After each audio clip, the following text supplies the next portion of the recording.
అర్థమైందా? అలాగే వాళ్ళందరూ కూడా 1000 రూపాయలు చందా రాసి వెళ్ళిపోండి అని చెప్పి చేయొద్దని అనుకున్నా, ఎత్తాను అంటే దీనికి తెలుసు 1000 రూపాయలు గేట్ దగ్గర ఇస్తారు, ఎవరెవరికి అవసరం ఉందో ఇది ఎత్తపోయింది. ఇది అంటే మనం ఎక్కడున్నాం, మిమ్మల్ని పరీక్ష పెట్టట్లేదమ్మా మనసులో ఉన్నది చెప్తున్నా అంటే గురువులు చెప్పేవారు 1000 రూపాయలు కదా, 1000 రూపాయలు అన్నాను నేను బాగా 1000 రూపాయలు కాదు, 1000 రూపాయలు, సహస్రకోటి రూపాన్ని మనం ధ్యానం చేసుకోవాలి. ధ్యానగమ్య పరిజ్ఞేయ జ్ఞాన విగ్రహ సర్వ వేదాంత సంవేద్య సత్యానంద స్వరూపిణి. మనం అమ్మవారికి చేసినప్పుడు నాకేం శక్తి లేదు, ఏ శక్తి లేదు. అమ్మ నేను ఏం ప్రార్థించాలో తెలుసా? అమ్మ నువ్వు ఇచ్చిన దానిలో నేను ధర్మ మార్గంలో సంపాదిస్తున్నాను, అన్ని మళ్ళీ నీకు ఇవ్వడానికి నా మనసు అంగీకరించలేదు కాబట్టి ఎక్కడైనా కూడబెట్టడానికి హుండీగా నువ్వే వచ్చి నా చేత అందులో దాచిపెట్టి అది మళ్ళీ నా మనసు పారిపోకుండా ఎక్కడికి మారిపోకుండా అది తీసుకొచ్చి మళ్ళీ కైంకర్యాలు వినియోగించేట్టుగా నాతో ఉంటేనే నాకు ఈయమ్మ అని చెప్పి దండం పెట్టింది. చెప్తాను 1990 ఆగస్టులో మా అమ్మగారి దగ్గర నుంచి ఇది వరకు కూడా అదే దండం నాకు వచ్చింది. ఇంకేంటే కారణం ఏంటంటే గురువులు అలా చెప్పారు, కృష్ణామా నిరుపప్పులవా నీకు సంపాదించిన యావత్ సంతృప్తి ఉండదు, అమ్మా నువ్వే ఉండు. అంధకరుణ సమానాధిక వచ్చేదా సర్వశక్తిమయి సర్వమంగళ సత్యగతి ప్రదా, నీ పాదాలు తప్ప ప్రపంచంలో ఇంకేమీ అందంగా ఉంటాయి. మనం సృష్టించినవన్నీ బొమ్మలు బొమ్మలు అన్ని అందాన్ని హరిస్తాయి. ఏం చేస్తాయి? అందాన్ని హరిస్తాయి. 1000 రూపాయలు టికెట్ ఇస్తే ఆ ఎగ్జిబిషన్ లో బలిస్తాడు. మళ్ళీ వేరే ఎక్కాలంటే మనకి మద్దతు ఉంటుంది. అది ఉంటే వెళ్ళాలి, ఇది ఉంటే అక్కడ నడవగలం, ఇక్కడ ఉంటే ఏదైనా చేయగలం, ఇక్కడ ఉంటే ఏదైనా చేయగలం. అటువంటి చైతన్యమూర్తిని శ్రీచక్రాసన రూపంలో చేసి మనం తరించాలి. ఆమె తరింపు చేయడం కాదు. పాపం 6:30 గంటల కాలం మనకు ఓపిక కూర్చుంటాం. ఉదయం 3:45 ఇవాళ 3:30 మొదలు పెట్టేశాను, వేరంగా అయిపోవాలి. 3:30 నుంచి 9:10 అయింది, ఏకదాటిగా అయిపోయింది కార్యక్రమం. అది ఇంకో 9:30 మీరు ఎవరు పరిచయం అవ్వలేదు, అంటే పరిచయం ఏం రాలేదు. కానీ ఎందుకు చెయ్యం?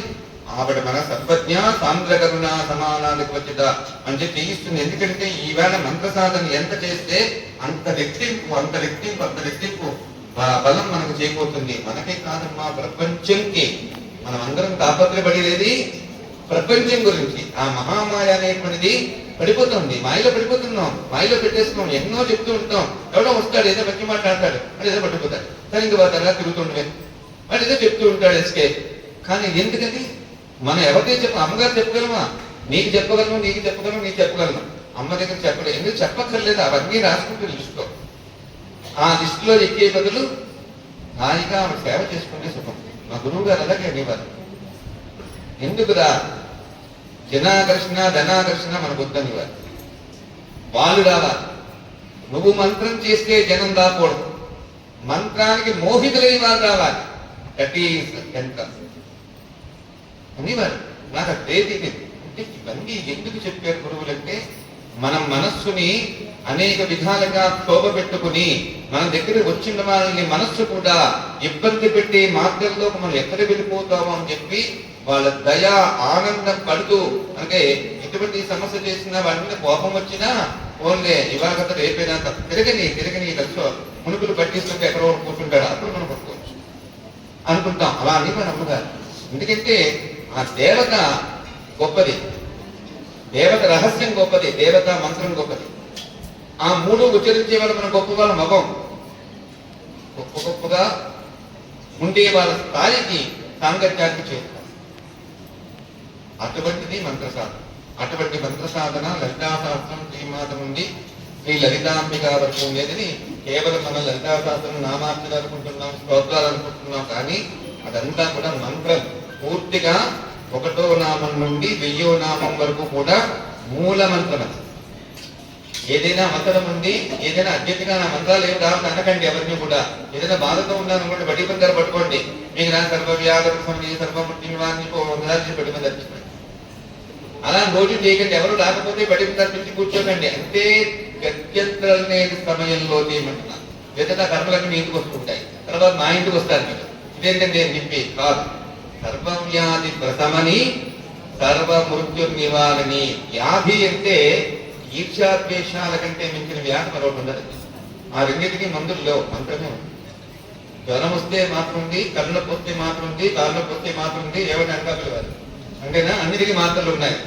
అంటే ప్రశ్నిపోవడం మీద రాజేశ్వరికి వెళ్ళిపోతాం, మేము దొరికిపోతాం, అలా కాదు కదా.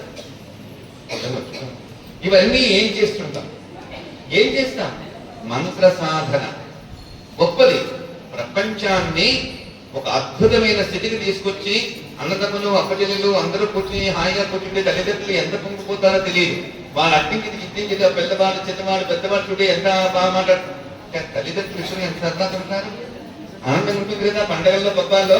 అలాగా శివరామేశ్వరులు ఇద్దరు కూడా ఆనందపడిపోతారు. మనందరం ఇలా కూర్చుని ఈ ఆనందం చేసి హాయిగా పూజ చేసి హాయిగా పారాయణ చేసి హాయిగా తపస్సు చేస్తే వాళ్ళిద్దరు కూడా ఆనందపడిపోయి ఇది కదా సదాశివ కుటుంబం అంటే. దీనికే కదా మన ఇద్దరం వద్దుంటున్నా ఇంతమందిని కంపడి పిల్లలు తెచ్చుకుంటూ పడేసో అని పరమేశ్వరుడు అంటే నేను దేవకాయ పెట్టి నువ్వు ఆనందపడుతున్నావు, వీళ్ళు లేకపోతే నీకు ఆనందమే లేదు కదా. ఏమ్మా నీకు వీళ్ళందరూ రాబట్టే కదా ఆనందం కలిగింది. నీకు ఆనందం చూడడం గురించి నేను చేశాను.